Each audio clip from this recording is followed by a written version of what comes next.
I am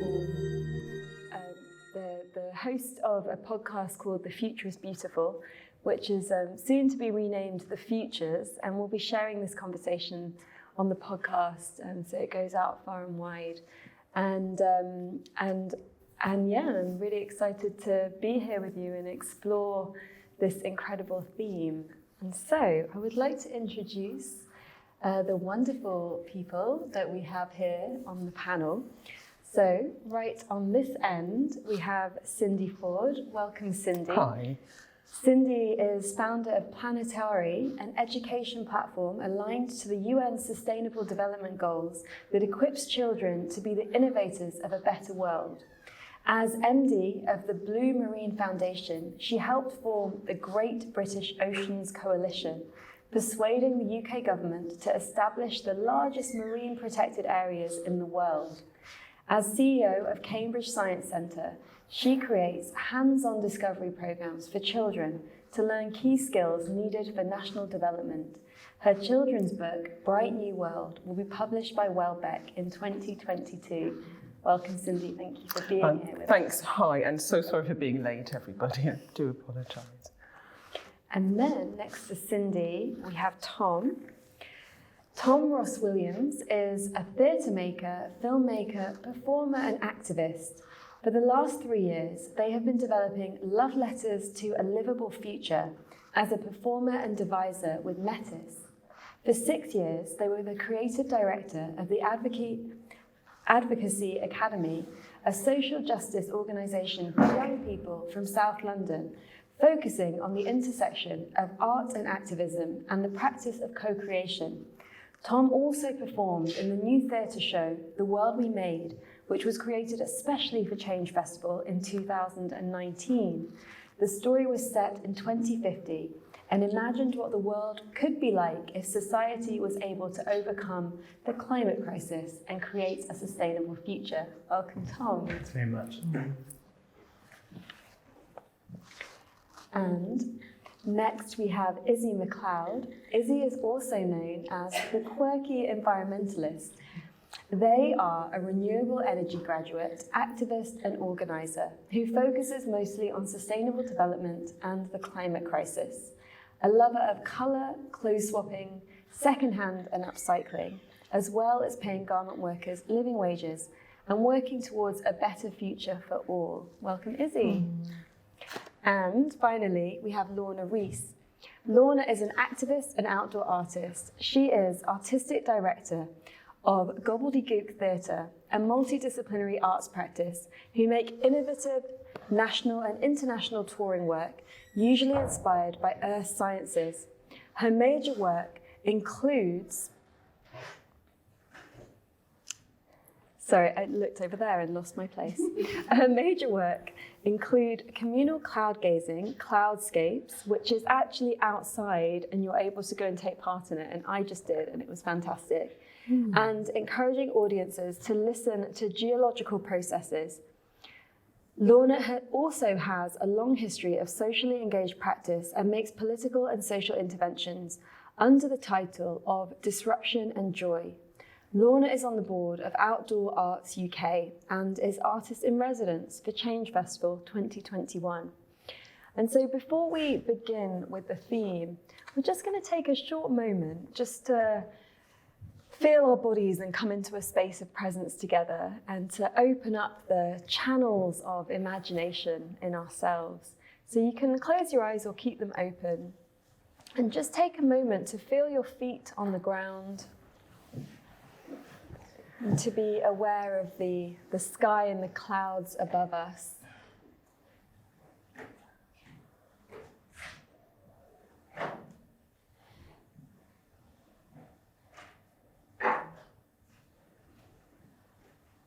And to let go of anything that has been part of your journey to get here.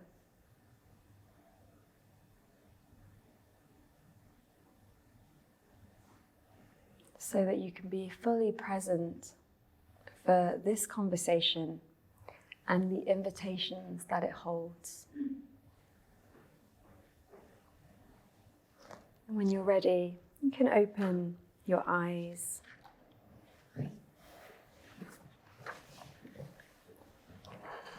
Rise up to reimagine. When do we find time to dream?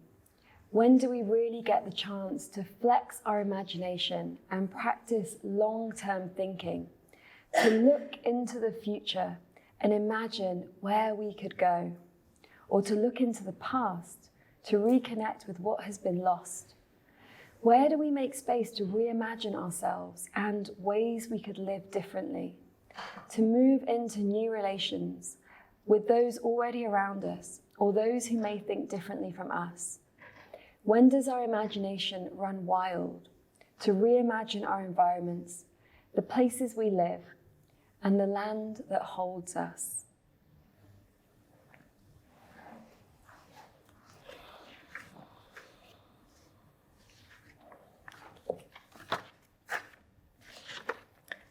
The first question that we're going to explore today is that I'm going to ask each of you to share a time when you've used the practice of reimagination to bring about something particularly beautiful in this world.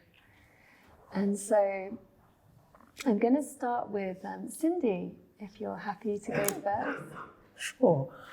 Well, I've been working for a few years really on reimagining education. What if we enabled human beings to think differently, to develop a different relationship with Earth? I think really from the earliest years, I think one of the reasons that we're at this point of crisis is we have told such dreadful stories about Earth and that it's okay to extract to extinction. So this particular project has really been reimagining how we might educate the rising generation. And I'm not the only person doing it. I founded Planetary as a kind of flag, really, to say, I'm travelling this way, is anybody else coming? And it's just attracted a really lovely community of people. There's people who are already doing this kind of work, but out of it, my own things that I'm producing out of it are sets of resources to enable children to think differently. They're multimedia, some things are hands-on, so you can actually play, some things are in the digital space. As I've written a book called Bright New World, which is a beautiful coloured reimagining of what the world might look like if we solved the big problems that we have: transport, fuel, energy, our food system. So each spread is a reimagining of what the world could look like, and then we look at where we're at, and then we look at how we're going to get there. So that's one. I hope it will be beautiful. It's just being illustrated now. A really fabulous illustrator, young illustrator, but all around that, it's just connected me with so many people who are doing the same thing. So that in itself is really lovely, to be connected with other humans who are just determined to live differently here and create. If you like, we're map makers. We're creating. We're trying to define a new direction of travel for humans. So people are doing wonderful things along this road, which is just beautiful and inspiring in itself. Some things are actually tangible, and some things are still emerging out of people's heads. But it will be a long journey, but it's a really lovely journey to be on, because you meet people who are determined to think and behave differently, and they carry such wonderful positive energy with them, and they're redefining against a really miserable and destructive story. And the way that's most overcome is by that lived creativity that just produces alternative visions for where we are. And I think that's a really powerful thing, and it's really energizing and really beautiful to be around, to be part of that community. So there's a lot more I could say, but I think that's probably enough now. Yeah. Can I ask a question around what you just shared of with your book? What was the process for imagining the reimagining? Well, it's funny because you do in a way where we learn. You learn so much from this community. A good friend and a wonderful person who I think we all know here. You were in his play, Tom, Jonathan Porritt wrote a book called The World We Made, and he backcast, he wrote it in 2013, and he backcast from 2050 and said if everything went right from this moment, this is where we could be. And it's a book that does actually work for younger people, but it's aimed at an adult audience as well.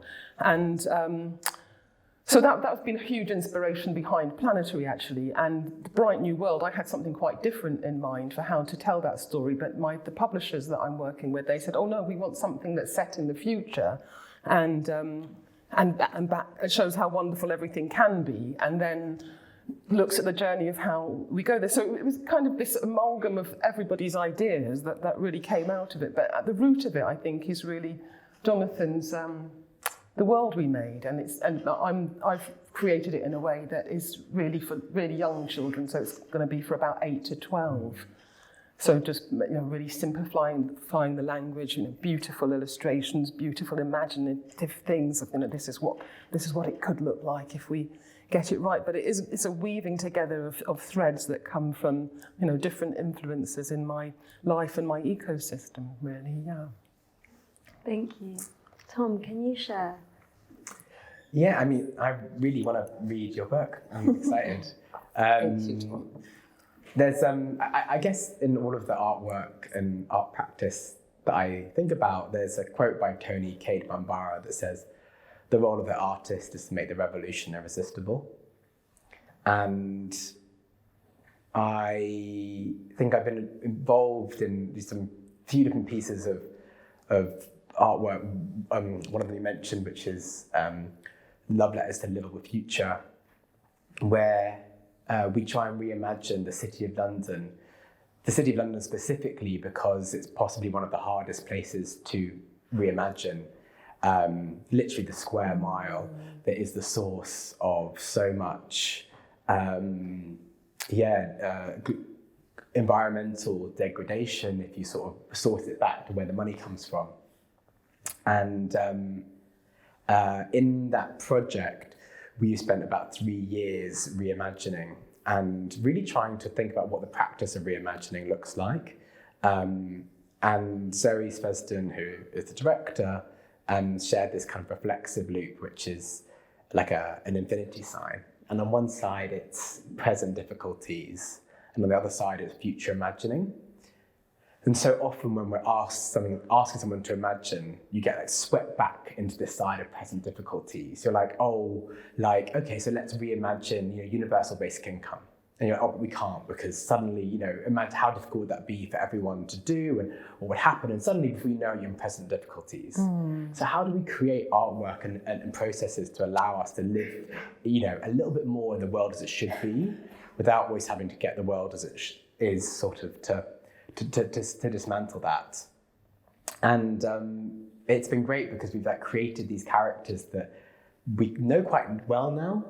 So one of my characters is a character called Forde, and they are the president of the tax awards in 2050. And in 2050, people are sort of proud of how much citizen contribution they make. And they declare it on the windows, and there's these tax awards each year. And I think it's important to say that it's not a utopian. It's not a utopic space.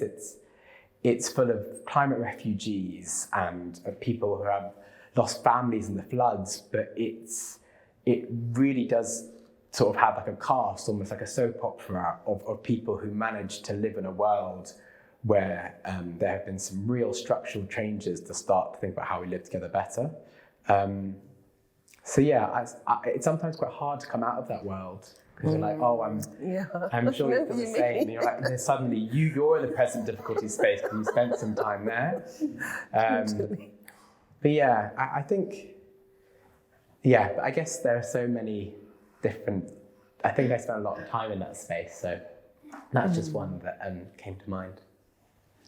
How do you move through the present difficulties and the personal difficulties to really open up that space of reimagination? I think it's just allowing a practice of it. The more times we do it, the more time we're able to. And I think that's something that we don't teach in schools, or we don't enable people to do, that it's a practice. But the other thing, I think there's this quite unhelpful rhetoric that, it's a privilege to dream. Only some people are allowed to dream. But it's always been the people who are at the sharp end of things who have had to dream, because we've had to, or for whatever reason. So for me, if I'm talking about being non-binary, I've had to dream my way of my gender into this world. Or if I live in a community where is an ethnic background that isn't represented, I've had to dream my way into how I can live in this world that I'm not reflected in as much in the books and in the stories that I read. And so I think that it's important to be like, we're always dreaming and we're always having to do that work, and that it is available to us. We just need to start to shift the way that we think about dreaming, I think. Definitely. I love that, the breaking down of this like notion that dreaming and reimagining like happens in these moments of perfection, and that, you know, it's like when everything's perfect and then you can sort of sit and like be like, oh, okay, what's next? But actually it always happens in amongst the difficulties, the challenges, the struggles, and that actually they can really propel us into using our imagination because we want something different. Definitely. Izzy, can you share an example with us? Yeah, I mean, I definitely relate to the whole, like, imagining sort of your gender expression or your gender into existence, but I think a lot of the work I do, especially around fashion, is like, okay, this is the world I want to live in. How do we go now to try and create that world without compromising on, no, this is the world I want to live in? A few years ago, I created the campaign Who Made My Pride merch, which is about looking specifically at pride merchandise that comes out at rainbow washing and at LGBT garment workers who are definitely forgotten. There's a big focus in the fashion world on gender-based violence, which is, of course, incredibly important to talk about. But I guess it's about imagining the world of I don't want anyone to die for the sake of fashion, and everyone who is working, not just in the fashion industry, but should be paid a fair wage. And this is a world that we want to live in, and this is what we want to create. And I think within that campaign, it's very much in its infancy. Like, there's still a lot of pushing to do, I feel, with it. But I've been meeting so many people who have been so willing to come in and say, okay, I'm going to create art for this, or I want to get involved, or just doing little bits here and there. And it's so inspiring that people are just going, this is something that I want to get involved with. And I think when you start from a place of, this is the world I want to be in, you kind of bring people in with you, and they're like, yeah, okay, I want to get involved in this. There's a future here. Definitely. Rather than focusing on despair, which can be really easy to get swept up in. Like, this is the world now, and it's not all awful. It's pretty beautiful. But some of it's pretty awful, and some of it's pretty bad, and yeah, getting stuck in that. But I think when you go, no, this is the world we want, people go, oh, okay, yeah, we're going to get together and try and work towards that. So working with organizations who are saying, okay, yeah, we focus on gender-based violence, but actually this is something that is missing, and we also want to look at this. I think for me it's like, oh, okay, it fuels the work that I do, because it's like, oh, people are also recognizing it's not just me saying, hello, this is a thing. So yeah. Can you fill us in a little bit around what's been missing and why Pride merch in particular is an important theme? Yeah, so a few years ago there were sort of headlines going around about how a few brands were making Pride merchandise in countries where it was illegal to be gay, or in countries where there was a lot of anti-LGBT laws or practices.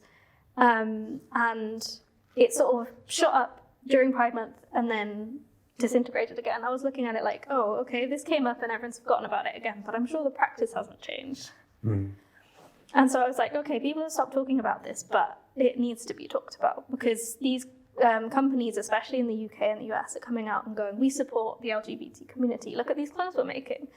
And not questioning, okay, but where are these clothes being made? And who is making them? And how are you supporting LGBT people, not just in the UK and the US, where, yes, there are issues, but we have an awful lot of privilege compared to countries where these garments are being made. What are you doing for them? And so that's kind of the main focus of the campaign, is going, okay, you're saying you're supporting LGBT people, but what about your supply chains? We want everyone to be paid fairly. And there's not that much research. There's a lot of research, as I said, in gender-based violence and gender-based oppression within the supply chains. But there's very little on LGBT-based oppressions in supply chains, and what is in there is not good. It's stories of people being fired for their sexuality or being scared to speak out. Generally, people are coming together in a lot of these communities and saying, we deserve better pay, we deserve fair treatment. But if they have another marginalisation, it becomes so much harder for them to come out and say, I also deserve fair pay and fair treatment. So that's the focus of the campaign. Thank you. And so in this work, you were able to see the issue and then reimagine it and then are working towards it and bringing lots of organisations with you. Yeah, so a lot of it is focusing in the present, saying, okay, what's wrong? But it's focusing on a future that's saying, no, this needs to change, and it's not something that I want to compromise on. This needs to change. Wonderful. Lorna, what would you like to share in terms of an example from your own life and work? Well, as an artist, I think it's your job and your responsibility to be imagining things all the time. But in my practice, I work a great deal with scientists, and I work with predominantly earth scientists, so meteorologists or geologists. Actually, I've got a massive passion for geology. So I'm constantly thinking about reimagining that relationship between what the arts and science, which are seen as these two distinct disciplines, and how on earth we can get these things to talk to each other. And I have a lot to bring to science, just as scientists have a lot to bring to my practice, and we share really similar methodologies. So I'm constantly in this thing of trying to change our culture. Our culture forms our future, right? So if we can change our culture and shift things, we can then have these conversations in a better way that feels like science isn't for these people and academic people, and then arts isn't for these people, these floaty people over here. Actually, they're much more all about culture.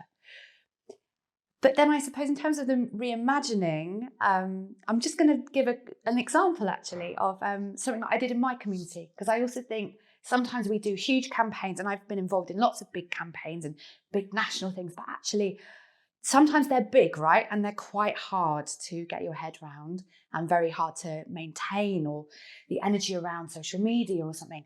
So I do stuff in my community, and I see it as 100 people, 100 properties on my street, basically, in a couple of roads just veering off my street in a cul-de-sac.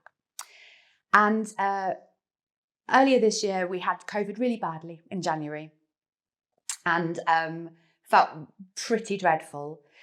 And also all the galleries and the museums and the theatres were closed. Everything was shut.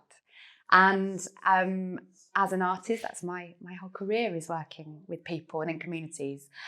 And I felt really gutted that everything was closed. So I made out of an old bit of cupboard, a notice board for my front driveway. And I said to people in my community, would anybody like to display your artwork? It's just going to be a temporary gallery. While everything's closed, let's reimagine what a gallery could be if you're all the artists on the street. Because you're all artists, right? Everybody's an artist. You can all imagine things. You can all make a picture, all of that. This is also, I hadn't really engaged with the Grace and Perry's art club, but I think some of the stuff he was doing was related to this. But anyway, I had no idea about that. So I was just like, right, I flyer my street and was just like, please all put artwork in. There's a gallery up. You don't have to ask my permission. You can just open the thing, open the windows. So I made this thing, was still kind of struggling with, not feeling great. Stuff started to appear in the gallery, and then literally over the course of, until the galleries opened again on the 17th of May, we had hundreds of pieces of artwork from our street, then the rest of my town, Christchurch in Dorset. Then we also had poets sending artwork for all sort of poems from New York, and international artists like Richard Dedamenici sending his Knitcoin thing that he'd made, or we had people I've obviously got lots of artists over the country that was kind of sending stuff, but the most valuable bit for me was actually people on my road. Somebody had knitted me some chickens, and because I changed the week, so I did themes. So every couple of weeks I'd have pet week, or we'd have plant life. And we'd just sort of see this thing that evolving as a kind of collaborative project. And there were kind of an environmental theme or different things, actually. It was really cheerful. I'd get people to suggest. But in terms of the community feeling of making something together, I mean, I do community organise on my road anyway, but reimagining what a community is and what we can co-create rather than the top-down thing. I mean, I think there should be an artist in residence in every town, just a scientist in residence in every town. Like, people should be talking about, to make those relationships. We have this great street for that now, and it's not a massively affluent street. You know, it's not a street you might think of has that kind of identity, but now we care about each other through lockdown, through the things we've done over lockdown. We did a cloud gazing fortnight. Everybody was out on the street looking at the clouds, making me cloud artwork, and it was very, very beautiful. So I think some of those smaller projects that are actually really easy. There's now, I think, 3 other notice boards in the country that people just got in touch and said, oh, could we do that on our road? I do not own this. I like, yes, go for it. I will share the themes. I'll share anything I can help you with. And there's a more beautiful than me because they didn't just chop down a bit of cupboard they'd found down the tip. But great, like wonderful. And it was just the power of you just doing something, thinking, well, how can we reimagine an art gallery? Because I'm a bit sad everything's closed. It's actually, it's kind of easy. Yeah. People run with it. Like, it's powerful. And just the act of almost putting a piece of paper through a door and giving permission, it just changes the world. It really does. So it's personal, small thing. It's not like the big stuff I've done, but you change people's lives in that way. Love that. And there's a lot of smiles in the room that everyone's an artist and everyone that can contribute. I saw something in Hackney once where everybody was invited to turn their windows into art, and there were different themes, and basically it was an exhibition through that part of the neighbourhood, and they were all so different. People just used that window space and they put something out there, and then as you walked through, it really brought to life, and it brought this personality and conversation and connection and expression, and it's really powerful. It's there's something about valuing each other's artwork and effort, and that's a very powerful thing you can give to people with your enthusiasm, and then it's this beautiful circle of people reflecting that back to each other. It's super powerful.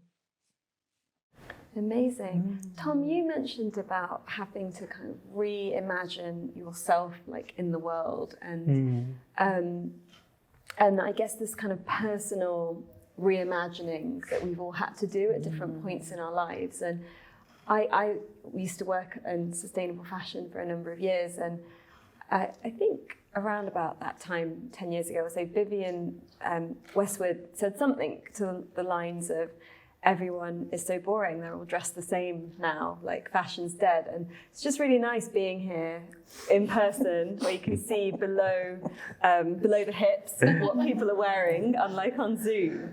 And just to see that we're sat here and everyone's dressed very differently, everyone's expressing themselves in a different way. And that when you open up the theme of imagination and creativity into your life, that it's in every aspect, and that same ability to just, to reimagine what you might wear one day is the same. It's the same skill of being able to reimagine how our world could be different. And so I wonder if anything's alive for any of you around that you want to share more about. Yeah, personally reimagining your life and how something has changed in your personal life through reimagining. It's hard though, because it is scary. Like, like Lady Gaga says, you can change your hair, you can change your life, and it's kind of twee, but it's also kind of amazing. The idea that you have a breakup and you cut your hair, and it's actually wildly empowering. But for anybody who's trans or gender non-conforming to step out on the street and wear something that challenges the norms, it's hard. And that reimagining, I don't know, maybe just think about lockdown and how somehow maybe in our streets or in our homes that there's a relationship to maybe feeling like safer possibilities to reimagine. And I wonder what if we are going to think about this reimagining as coming from a place where we start from being and reimagining ourselves and the world, how do we create safer spaces in order to do that, which allows us to then to reimagine, a world beyond some of the kind of structures that we struggle with at the moment? And I know it doesn't really maybe answer what you're saying, but there's something around it being difficult. Yeah, can I carry on from that point? Because I'm thinking about the whole, how so many people I've seen have sort of come into themselves gender-wise over lockdown. And I think with me, because I knew I was non-binary a long time ago, but over lockdown I got so much time to myself without the gender expectations of the world to go, okay, this is who I am and this is who I want to be. And I definitely noticed when I came out of lockdown, getting gendered in certain ways and spoken to in certain ways, that it was like, oh yeah, this is an alien concept to me, because I've been in my own little world for the last year and a half, allowed to express myself. And what we were talking about, safe spaces, I found so many new, since lockdown, so many new queer spaces to sort of exist within. And it gives so much space if there's people there saying, you can exist as whoever you are, and we're just here to support you as you are. And having those spaces where people support you sort of unconditionally and say, yeah, you exist. If that changes, that's cool. If it stays the same, that's cool. Gives so much space for people to, reimagine themselves. And I think unless you have that space to reimagine yourself, it's really hard to reimagine outside of yourself. So I'm hearing that one aspect that's important is having that quiet time away from the world, not necessarily another pandemic, but just, not going out so much so that you stay in and you have time with yourself to really notice how you feel and to let go of how you're perceived, and to find what's within. And then the other aspect is having really good support in the people around you in order to allow you to reimagine yourself. And, there's always that thing that I remember that sometimes in relationships, I don't know if any of you ever have heard that thing of you've changed. It's kind of like one of those, dating kind of lines that's there in the zeitgeist. And you're like, well, yes, of course. We're gonna keep finding new identities. We're gonna keep reimagining ourselves. And in any relationship, you would hope that people would do that together and separately, and that we're always kind of holding this space for reimagination. And so to be able to do that with the people in our lives, and especially families where it can be the most difficult to witness people change, that then allows this kind of the building of the muscle that then allows us to kind of look into the bigger, wider picture and reimagine there and allow things to change as well. And I'm reminded as well of the kind of, the sort of, the kind of very typical British sort of well, it's always been this way, so it always will be this way kind of mentality, and how that's not relevant at all anymore, but how that takes a cultural shift, and then that cultural shift has to happen through culture. It has to happen through art, through science, through spirit, whatever the means are. Does anyone want to add anything there? Well, I think I'd like to pick up on the point that Tom made earlier about if you don't fit in, if you're born in a marginal place, you really have to reimagine your life, because the story that the world tells you is so ghastly through films, cinema, children's books, children's toys. So, as a spirit, from a very early age, I'd say from about 4 years old, I just realised there's just no way this world is one that I can live in. I'll have to completely reimagine my own life. And in a way, I think in some ways it's I don't know. It's a difficult blessing, but it is a blessing, because you're already reinventing the world. You're already, from a really early age, knowing that that's not a world that I want to be part of. So you're already thinking, how else could the world be? And I'm a mixed race person, and that's it. You live in a really strange place. It's a kind of world between worlds. And there's terrible prejudice. You encounter terrible prejudice. But actually, the communities of friendship that build around you are really strong and really beautiful. Because particularly when I was born, you're stepping over people who are prepared to step over that line and be part of something that doesn't conform. So it really is it can be a very powerful thing as well. And sometimes you meet people who wake up to that much later on in their lives, because in a way it looks like, oh, this world is for me, I should find my place in this. I've been told that this is the road that I'm on, and I fit all these stereotypes or these images that I see. And then people wake up much later to something that actually this is not a world that I feel comfortable in at all, and they have to reimagine themselves and reimagine where they can belong at a much at a later stage in their life. So I think it is for me, certainly, as growing up, and I have a beautiful sister who I absolutely love. We just invented a whole world for ourselves in our attic. And I had a real shock when we had to go out into the real world.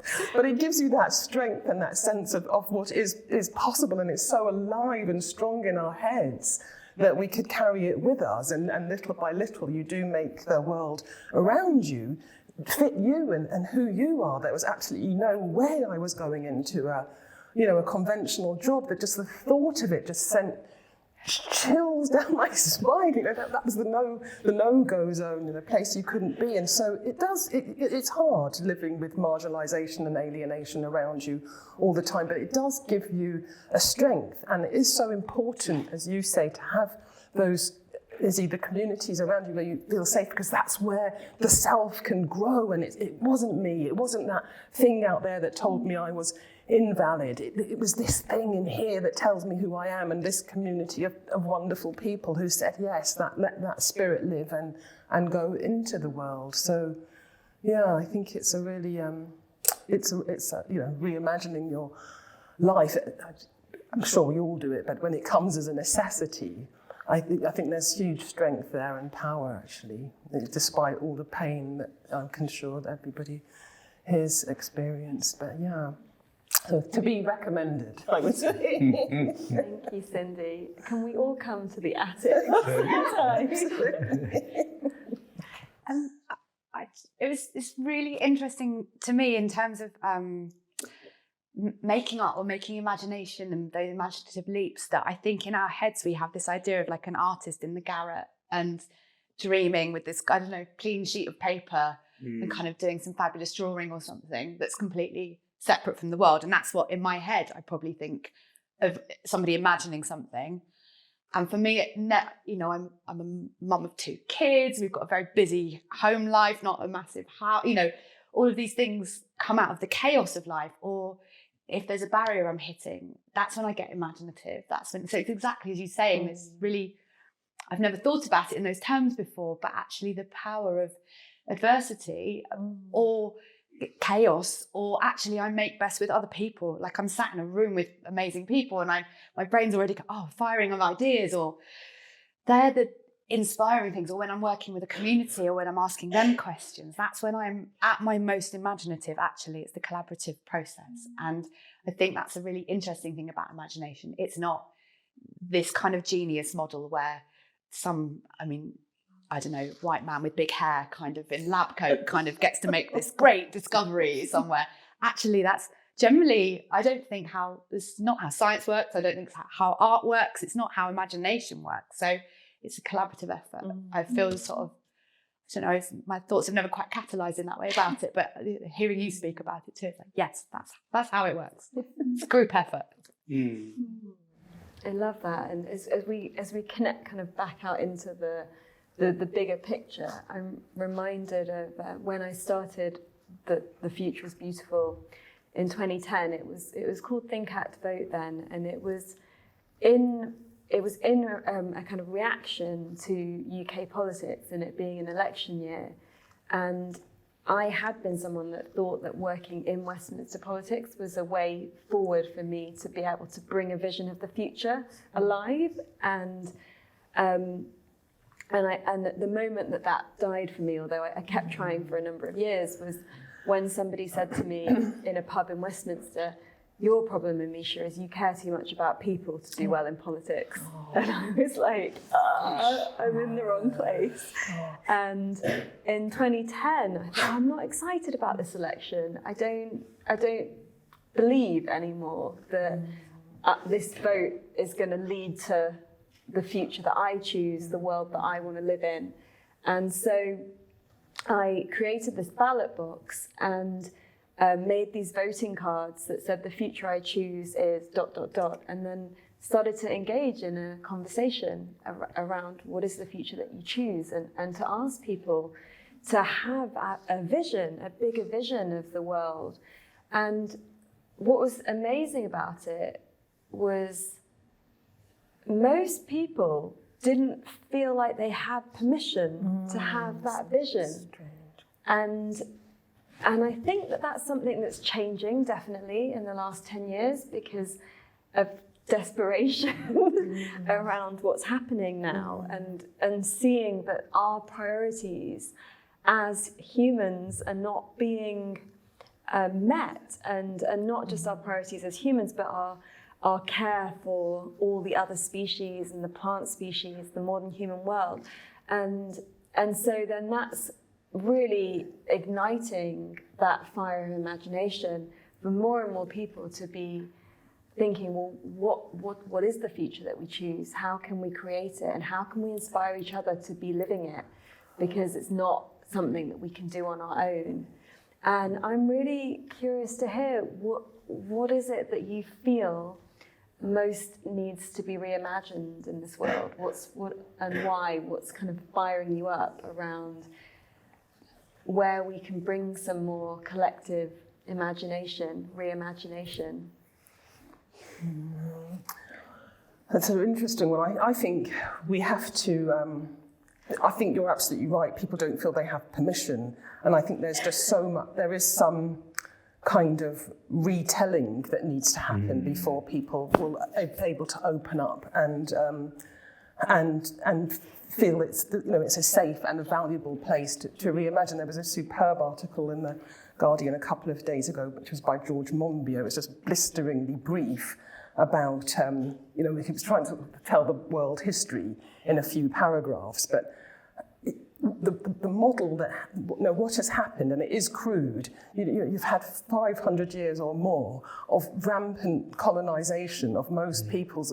People went out and were legitimized to do the most awful things to other people, with the genocides, in all the colonies, North America, South America, Africa, slavery, and then all the wars, which are told in such heroic ways, were basically the European nations who were fighting over these new colonies. That's what the wars were fought over. And all of this has had to be myth-made into something that makes it honourable and noble. And that still is what perpetrates our stories today, from the earliest days in school to the films, the storytelling, the Hollywood machine that has created that myth of America on the base of the most brutal genocide, absolute wiping out of people and then bringing other people in to be totally dehumanized, and billions and billions of dollars are spent on maintaining those stories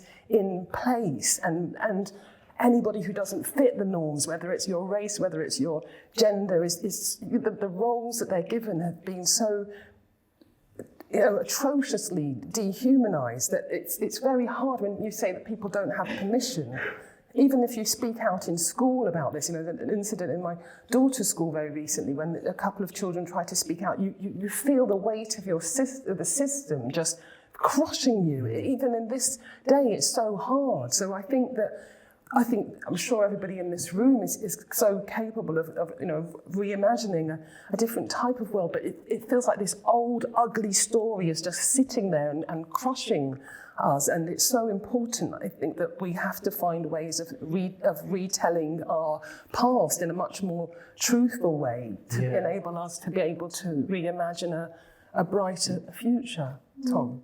Yeah, no, I just made me think that I love that. So I was going to say that the idea of reimagining land, and the idea of reimagining a future, but also being honest about our past. And in some of the work I do, I try and start with a land acknowledgement, which we don't have in this country, which is wild, given it's the largest aggressor of colonial violence in the world. And yet in other countries, which also are like Canada or Australia, at the beginning of every primary school day in Canada, they start a land acknowledgement, which acknowledges what the land was before it was colonized. So try to find one here. And I wrote this piece, and it sort of talks about acknowledging colonial violence of Britain, the fact that people are here and this room looks like this room looks because of colonialism, and like, what do we do and how can we make sure that we're, just creating equitable systems that allow for, and what it means to be in the place for people who is also the place of like historic colonial violence. Anyway, I wrote this thing. My friend, who was really big in the Kurdish freedom fighter movement, big, that's a ridiculous word, but she does a lot of work in the Kurdish freedom fighter movement. Does that sound such like a celebrity? But anyway, she was like, it's so bleak. She's like, you can't start something like this when it's that bleak, because this is true, but then what? Mm. And so she wrote this response, which was talked about us as stewards of this land. And every time I read something about, acknowledging colonial violence, she was like, and also we remember the people that resisted. Mm. And for me, it's this tension of being like, how are we honest about the history to reimagine humanity and to challenge the way we dehumanize people, particularly, just thinking about migration stories and refugee stories at the moment, and start to give something in return, like a new form of not patriotism, not nationalism, but like stewardship of this world, that we care for the land that we belong on. And we have, I just feel so ashamed of like British history. And as someone who's from an immigrant background, I don't have that much relationship to British history. So, but that's not a great place to reimagine from. There are, we are on this land, on these islands. So we need to steward it and start to think about ways in which we can have strength to do it, and not just what I was doing, I think, which was just being like, it's all been shit.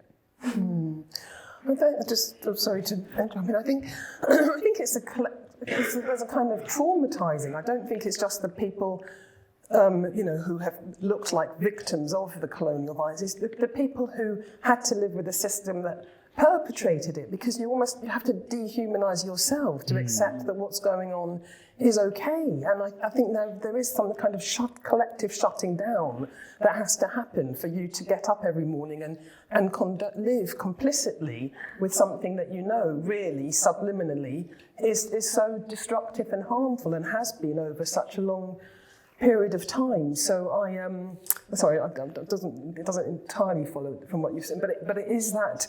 It's such a deep psychological thing that's kind of happened to all of us, and understanding that collectively, I think, is the key to, so somebody can step out of the role of having to lie about your history because it's going to make you look so bad and your family looks so bad. It happened to you too, kind of thing. And I do think that needs to be, we need to get to a place that we can talk from the collective trauma, really, of the last 500 years. And there's been wonderful things, wonderful art, wonderful civilizations that, stretch back far further than that. There's been brutality back far further than that. But I think there does need to be some collective acknowledgement of what has happened to all of it, that has now brought us to the edge of extinction. We're all facing this together, and still at COP26, you see these people desperate to maintain business as usual, and they'll peddle out the half-truth or the blatant lies. But until we can say, you don't have to do that anymore. There's nothing. We don't have to hold this system in place anymore. Let's let go of that. Acknowledge what's happened to us, and then I think we can. It sounds very idealistic, but we can reimagine together what our world, our shared planet, our tiny little pale blue dot that we turn around on could look like. It feels that it's so deep where we need to go to draw the strength from to bring something new out in a large way. I mean, there's in our individual lives there's a lot that we can do, but that feels like something that lives in the collective psyche of humanity in a way. Yeah, when you first said, what do you like to reimagine, my brain went, am I allowed to say the entire system? And it's like, yeah, I am allowed to say the entire system, because the last 500 years and even further back than that has led us to the system where the majority of humanity work 40+ hour weeks, getting paid barely enough to live, to produce stuff to make a few people rich. Who does that serve? Does that serve humanity as a whole? No. What can we do to actually serve humanity? What world do we want to live in where we don't? Because right now I'm trying to find a way that I can work and survive and live where I'm not completely miserable with what I'm doing, like where I have a life that I enjoy and that I want to live. And I think it feels bad that is a privilege, that I'm sat here going, oh, I can actually think about these things, but it shouldn't be. That everyone should be able to live a life that serves them and does serve humanity. And I don't think that the majority of people do right now. Yeah. So, yeah. I mean, they were all so inspiring, all your comments. And there's so much to take from everything. Like it's. I want to reimagine the system as well. I want to smash the patriarchy. I want to, because that's disincentive. It's awful for men as well as it is for women. There's all these problems. But I think in a really practical thing, the thing that I'd really like to, that is possible in the near future, is reimagining our relationship with nature. And Satish spoke really beautifully last night about everybody being a gardener. Satish Kumar spoke, and that was, that practical thing, like just find a patch of earth, find something to plant. That's really powerful, because I can do that. I can do that tomorrow, and I can do that Monday morning when I go home. I can find that. There is also a massive issue with access to the countryside. I'm really lucky. I live in sort of suburbia, but we're on the edge of rurality. I'm in Dorset. I can get to the coast, I can walk there, I can see landscape, I can observe sedimentary layers in the rock. It's extraordinary. We moved from a sort of estate in Essex when I was 7, and we moved to Dorset, and it was like moving into Technicolor. Suddenly you see the rock in a different way, in the sky, in the clouds. Like it's had a profound impact on me for my life. And I think that's it could be the same for everybody. And that's why I make my work about the planet and the beauty of nature. But there are so many people, particularly in urban environments, and particularly people of colour, that do not have access to landscape or even urban parks. And that breaks my heart. And there is a big push at the moment with like the national AOMBs and national parks, trying to make sure that people know they have access to nature, that they can have, as a child, a night outside under dark skies. These things give us that sense of custodianship that we need to have, that we need to be able to have this relationship with nature, to be able to protect it. So that's what I'd most like to reimagine. That's actually practical. It's really possible in the very near future. How can we have these? There's piecemeal stuff. There's some schools are really good at having nature gardens, and other schools don't have that or don't have access to the funds. Actually, some amazing growing gardens in London schools, because they've had lots of funding for many years. So there's this piecemeal attitude. It needs to be national, it needs to be all over the country. Let's reimagine this relationship with nature, particularly starting with our children, but through everybody. And that feels doable now. Thank you, Lorna. You've hit a nerve of something that I've been really contemplating a lot recently, because I've had the benefit during the pandemic of being somewhere where it's really safe for me to be outside late at night. Living in a small village, there's not been many people in the village that I don't know. There's a beach, and it's right outside where I've been. So I've just been able to walk around late at night under the moon and under the stars, and feel really safe. Not looking over my shoulder, just being there and experiencing nature. And we are lunar beings as well as solar beings, and that part of the night skies and how that affects us. We're so affected by the moon cycles and the tides and the water that is in our bodies that's affected by the moon. And especially for women, the moon cycles connect to our menstrual cycles, and to live in a culture where it's often not safe to be outside at night. A night could be 5 o'clock in the winter, and that where you're having to kind of rush through and look over your shoulders and not be able to just be in that space of connection. And I feel like it's one of those things that I feel like, gosh, if we could just change that somehow, what would that do to our collective imagination?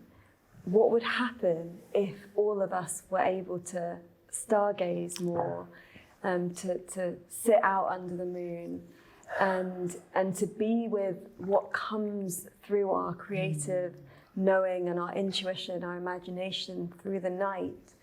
But as that's not safe for all of us, cloud gazing is more safe. Can you share more about that as a practice and how you've experienced it being experienced and what it opened up for you?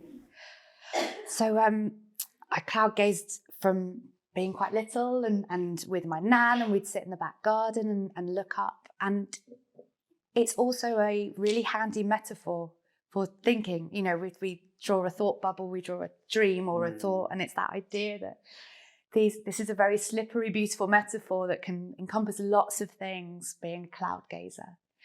But also with that science head, the idea of then kind of bringing in the science of climate change, of change. Clouds are constantly mutating. They're changing from one thing into another. The average life expectancies of a cloud is just 10 minutes long. And so the idea that we could talk about change using this really helpful metaphor of the sky, but also asking my audience to be outside and engage with the universe and the troposphere as it's happening in real time. I always say that, so it's a headphone piece. You lie on the giant beanbag and make you cozy with blankets, and you wear sunglasses and you look up. It's 25 minutes long. I used to perform it myself in real time. It's a live performance, and now it's headphones. So the idea is a bit like I'm kind of lying next to you and whispering in your ear. And the idea was to make something that was about climate change, but wasn't using this terrifying word climate change, which neurologically kind of might inhibit you. And certainly for some audiences, makes you, 6 years ago when we were Heidi and I were making the piece together, actually people were still saying, is that even a thing? Which was like, oh. So you're immediately in conflict. But actually, because I make work for the street, it's free at the point of entry, you might have that conversation quite a few times. I should want to avoid that conversation. So I spoke with a neuroscientist who said, don't use the word climate change at all. So you talk about change preparedness, the idea that change is part of being a human, and using the sky. And I also think of the clouds, every time it's performed, it's completely different, because although the audio changes once a year, sometimes in a year I change it, but the text might change, but mainly it's the sky that's the star performer, and that is always changing. And we've done it in conditions of absolutely torrential downpour, awful weather conditions, it's a show about the weather, to like beautiful cumulus skies that are changing all the time, to we've only ever had one day where there's been no clouds at all, and it was at Milton Keynes International Festival earlier this year. But even then you can just look at the troposphere and how extraordinary it is, how it's light at the base and dark at the top. And part of the reason that I changed from performing it live myself to putting it onto headphones was because the conversation afterwards then happens, and you can talk to people about their own journeys in the sky. And I end up quite often in tears with people when they tell me about, like, maybe their dad that, you know, they went on a journey with. I have a human story in Cloudscapes about me and my dad driving the Route 66 together. And because there's an inherent contradiction, I was making a piece about climate change where I, for his 66th birthday, drove the Route 66, but I had to get a long haul flight in order to do that. There's these tensions in real life as a human that make things problematic like that. So I suppose it's a kind of multi-layered piece, which is actually really simple, which is really about just kind of lie down, commune with nature, connect with each other, look up at the sky, have a think, maybe fall asleep, like lots of people fall asleep. And I feel like in a childish way that I've won a bit because I've made somebody feel so relaxed in public space that these ideas have drifted into their heads, that there's a liminal kind of thing going on that's really contemplative, and maybe also given them space to imagine something or think about the world in a different way, and then to have a chat afterwards, and then I learn stuff as well. So it's not I don't know, it's a two-way relationship. There's a communication there. Does that answer your question? Sorry. It's a beautiful experience. I was one of those that fell asleep just earlier and woke up feeling renewed and with a completely different perspective. And so, yeah, powerful piece. And please do go and check it out. It's there till 4 and it's there tomorrow as well. You mentioned, Lorna, this thing of the inherent tensions of maybe where our visions are, maybe what we have reimagined, and maybe what we're actually living, because we are part of all of these systems that are not perfect. And so we're often having to contradict our own vision. And I wonder, and when I say often, I mean all the time, we're having to contradict our own vision of what's possible. And I wonder, how do you deal with that? And how do you kind of keep the vision alive even when you're breaking it yourself? I think that like guilt and shame are like a really, really powerful tool for like capitalism to win, because it centers the individual. Like guilt means, I've done a bad thing, or shame means I am bad. And in that moment, we're centering ourselves in that. Yeah. And so it's a real smokescreen. So there's a real incentive, I think, for people to make you feel guilty, to make you feel shameful. There's a reason why people are being told not to use plastic, but they're not lobbying, companies to pay a tax for who make the plastic. So, there's incentive amongst capitalism and consumerism for it to be about the individual. And so, is it Kelly you were saying? You think, I want to know how to do more. And I think there's this idea that we're never doing enough. There's so much we can do. But actually, I think one of the most important things we could do is move away from a space of guilt and shame and thinking, actually, where do I sit in the movement ecology? I work for an organization called Neon. We think about how to build movements, social movements. And it's probably the model that I'm, think about the most. And it's the idea there's different parts of the movement ecology. There's personal empowerment, which is really about the past. It's about healing some of that trauma we were talking about. It's about making sure that we're able to create enough sustenance and look after ourselves to exist. And then we have the building alternatives, which is the art practice, the dreaming, the thinking about the future. And then there's the one we think about all the time, which is the challenging the dominant institutions, which is, the thing that we think about when we think about change. But, like you were saying, having some relationship to land and creating a space or the notice board, that kind of space of building an alternative is such a valid part of that ecology. And as soon as we start damning that, you were in Parliament, you're like, oh, this is not a way to make change. And it's a way to make change. It wasn't like the right way necessarily for you to make change. But we have this idea that there's this one way, and actually all of these things need to start speaking to one another in order to be able to move forward.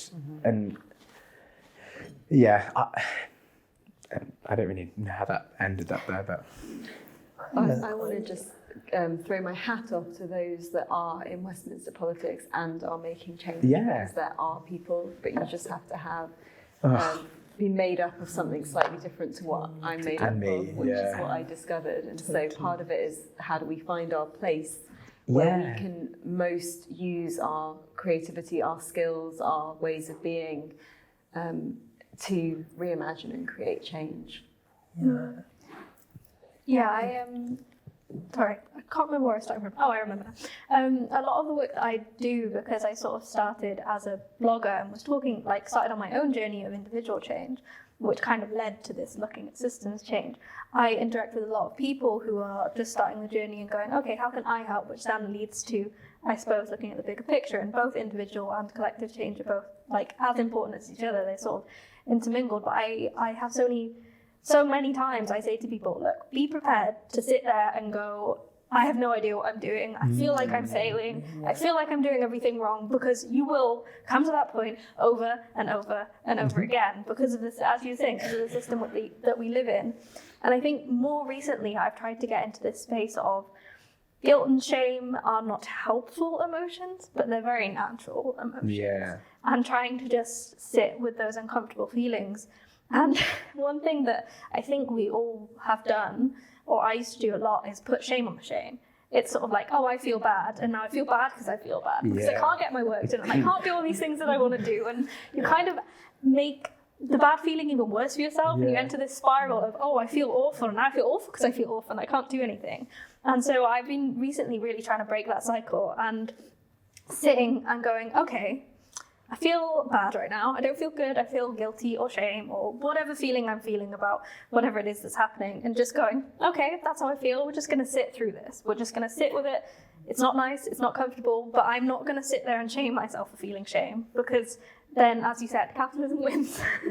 The system wins. You just, I think it's really difficult, but just feeling your feelings and going, this is what I'm feeling right now. That's okay. That makes sense.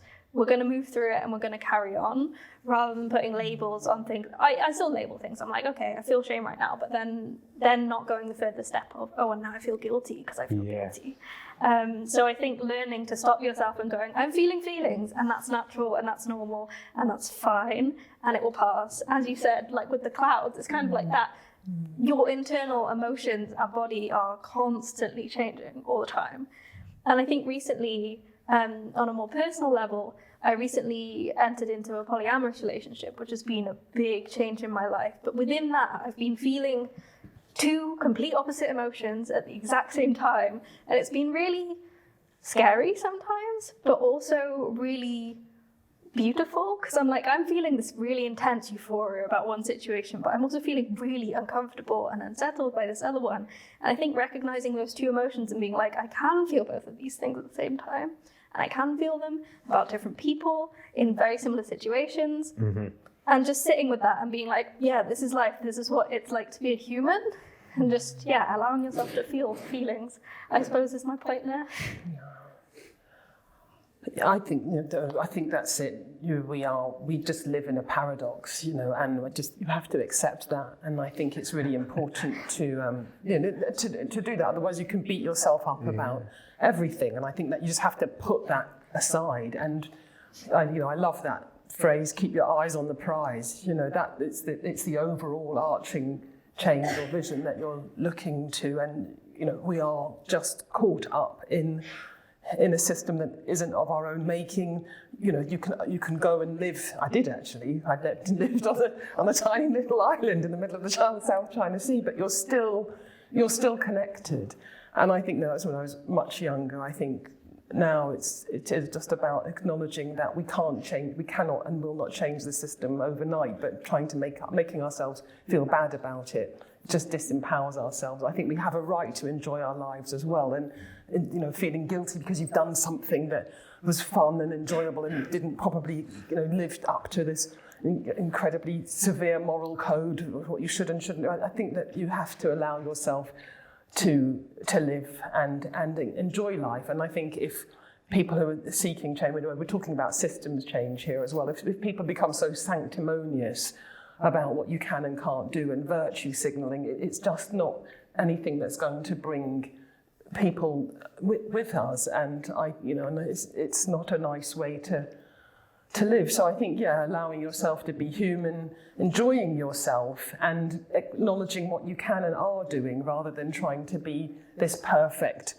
floating on water. Because I just don't know anybody like that, except people have tortured themselves so much inside that they've become ineffective, really. So live your life for sure. Thank you. I've had a kind of chronic guilt issue since I was a child, and always felt it connected to maybe having privilege that I had seen many others without, but like from a child, really, really strong. And I was talking last night to Satish Kumar about it, and he reminded me that there's no word for guilt in Indian languages. So in Gujarati, Hindi, Sanskrit, there is no word for guilt. We didn't get on to shame. Pretty sure there's no word for anxiety either in those languages from what he said, which also made me go, okay, so the guilt is a colonial capitalist concept. It's not something that was there in my ancestors because there's not even a word for it. It's not in the language. And so then you're like, wow, okay, well, yeah, I can let that go then. I love that. And no need to carry it forward. As we are coming towards the end of our time together, for all present here at Change Festival, and for all that are listening to this at home at some time in the future, I would love for each of you to share something on how do we rise up to reimagine. And after you've shared, also share how we can connect with you further. So your website and your social media, how you'd like to be contacted to deepen the weaving and the conversations. Cindy. Gosh, I'm stuck on the spot here. Okay, sorry, I'll stop doing No, that. it's absolutely Lorna. fine. I'm fine. I just think, because I'm getting to the end of the time, I think it's, it's about compassion, understanding that we all come from a different place and that we won't carry the same history, they carry the same story. But I think by deeply caring and understanding each other, looking for that humanity in each other is the important place for us to start to work together, to rise up and to reimagine what we can be. So that's what we can do. But I'd be delighted to hear from anybody. I have a website which is called Planetary, www.planetary.world. If you want to contact me, there's a little form on there. And I'd be delighted to hear from anybody who's interested in the journey I'm on about reimagining the world for reimagining stories of Earth for children from their earliest years. I'm working on a number of projects and always happy to collaborate. So yeah, thank you so much. It's been a real pleasure to be part of this audience. And that's Planetary with an I, not a Y. Yes, Planetary with an I. Amazing. Tom? I'm really taken what you said, Cindy, about the attics. And so I think that maybe we can rise up to reimagine by, reconnecting with our inner children. I think, when our imagination is always cultivated that point, then we sort of stop and think that's not when your imagination needs to be cultivated anymore. Or if it is, it's monetized. And you're like, you're an artist, you make money, imagine. You're like, oh gosh. I think that just being able to connect, well, what is it for you? Is it being with your siblings, or is it being in nature? Or, I feel that would do a lot of things to stop people feeling like they've got the answer and getting things right as well. Just on all things, just Tom Ross Williams, that's my website and socials and stuff. So, that's how you can connect. I think for me, it's about people and community. Looking at COP26 happening at the moment, what gives me hope and inspiration for your future isn't necessarily the politicians inside who are saying the right words but not necessarily doing the right action. It's the 30,000 people who were on the street yesterday in Glasgow, and the however many thousand, hopefully hundreds of thousands who have been out worldwide today. And so I think connect with your community in whatever way you can. As Tom said, whether it's small, whoever brings you that connection, just find it and go from there. And on social media, pretty much everything is Mucky Cloud, so that's MUCCY and then Cloud. That's my website. That's my website and my social media, or you can search the Quirky Environmentalist and you will find me. It's huge, and it's a really hard question actually. How do you rise up to reimagine? For me, it is to do it with other people, and sometimes I'm just deeply practical. I think there's an engineer that was never let out at school, and that's why I work with scientists and engineering now, is because this artist actually has a deeply practical background. So sometimes I think maybe finding a problem with others that you can solve together, and reimagine together and collaborate. My Twitter handle is @thegobbledygook. And I'm Gobbledygook Theatre on Instagram and Gobbledygook, www.gobbledygook Theatre. My goodness, it was a terrible theatre company name when we chose it. I'm Lorna Rees. You should find me through the Change Festival website as well. But there's links on the Change Festival website, and we've got links as well on the podcast. From hearing everyone else's, how do you rise up to reimagine? Are there any like, oh, here's a practice or here's a tip that's just bubbling that you want to share from anyone? Do you know what? That there's a great power in social media that is sometimes terrifying and sometimes deeply brilliant and sometimes really upsetting. And so it's using that in a wise way that you feel when you are able to cope with it. I did something a few years ago that had a huge impact and was on all over national media about my local MP, and it was everywhere. And then there was a kickback with, the kind of horror of like rape or death threats or what have you. But I would say it's a brilliant, wonderful tool for change. But sometimes it can bring you down and make you terrified and make it really tough. So I think it's a good tool, but that's my kind of top tip in terms of social activism. Use it wisely and have people around you that are making you feel safe and valued and that you're okay. I would also say just dare, really. I think it's time to dare. I think if you've got something that you really want to do, Thomas talked about guilt and shame being a product of the system. So is failure. Who cares if it doesn't work? Who cares if it goes wrong? You'll find something out about yourself. You'll meet all kinds of wonderful people along the way. Just stick your flag in the ground and go for it, I would say. And it will definitely not be the shape that you think it's going. Take the shape you think it's going to be, but something wonderful will happen. So just do it, I really think it's time, and don't hold it. It's time for the planet. If you've got something beautiful to bring it out. And it's always time for yourself. But the only thing that you ever regret is that you didn't do it sooner. So I would just, if you're carrying that thing that you want to rise up and reimagine, just let it out. For sure, yeah. Yeah, and I would say on action, because it is very easy to get overwhelmed because there's so much out there, is just pick one small thing that you want to do or that you like and start there. And take it in steps, because sometimes you look at the whole issue and you go, I don't know where to start, I don't know what I'm doing, just one small thing, and then once you've done that one small thing, do the next one and keep going. That's amazing. I'd like to add a couple of practices of walking in nature with a question, and so something that you might have in your life that you want to reimagine, or something that's in the bigger picture.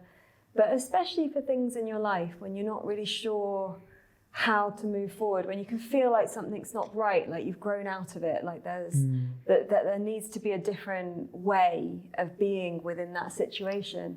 Hold it as a question, go for a walk, and don't think about it on the walk. Just hold it there, like in your kind of consciousness, and then see where you're at with that when you get back, because often you're like, oh yeah, what about this? And writing practices can be really, really helpful and powerful too. Just free writing, where you don't read what you're writing whilst you're writing it, you don't think about it being for anyone else, and you just write, and you let yourself reimagine the way that you make money in the world, your relationships, how you live, what you spend money on, all of these key aspects, what you do to express your creativity, or how you're using your hands in the world. And with the bigger picture, we created in our book that was called The Future We Choose, and then the re-edition was called The Future is Beautiful, and you can download it for free on our website. And you can also download these little printouts. You don't need the printouts, but there's the futures interview, and just take some time to answer that question. What is the future that I choose? And then there are follow-up questions around how do we create it? And so you give yourself a guidebook towards creating your vision of the world that you want to live in. And there may be so many things that you want to reimagine. And as you know, you're just one person living in crazy capitalism. And so your time is limited. But doing this process where you imagine that future, and then you bring it down to what's most important to you and that matches your skill set and your time and whatever it is, the resources that you have available to you, and then choose that and start to live that. And that's how we're going to do this, by all of us doing that and all of us supporting each other. And so thank you all for being here. Thank you to Becky Birchall for all of the amazingness around getting Change Festival together and getting us all here to have these conversations. And hope to see you for the next one.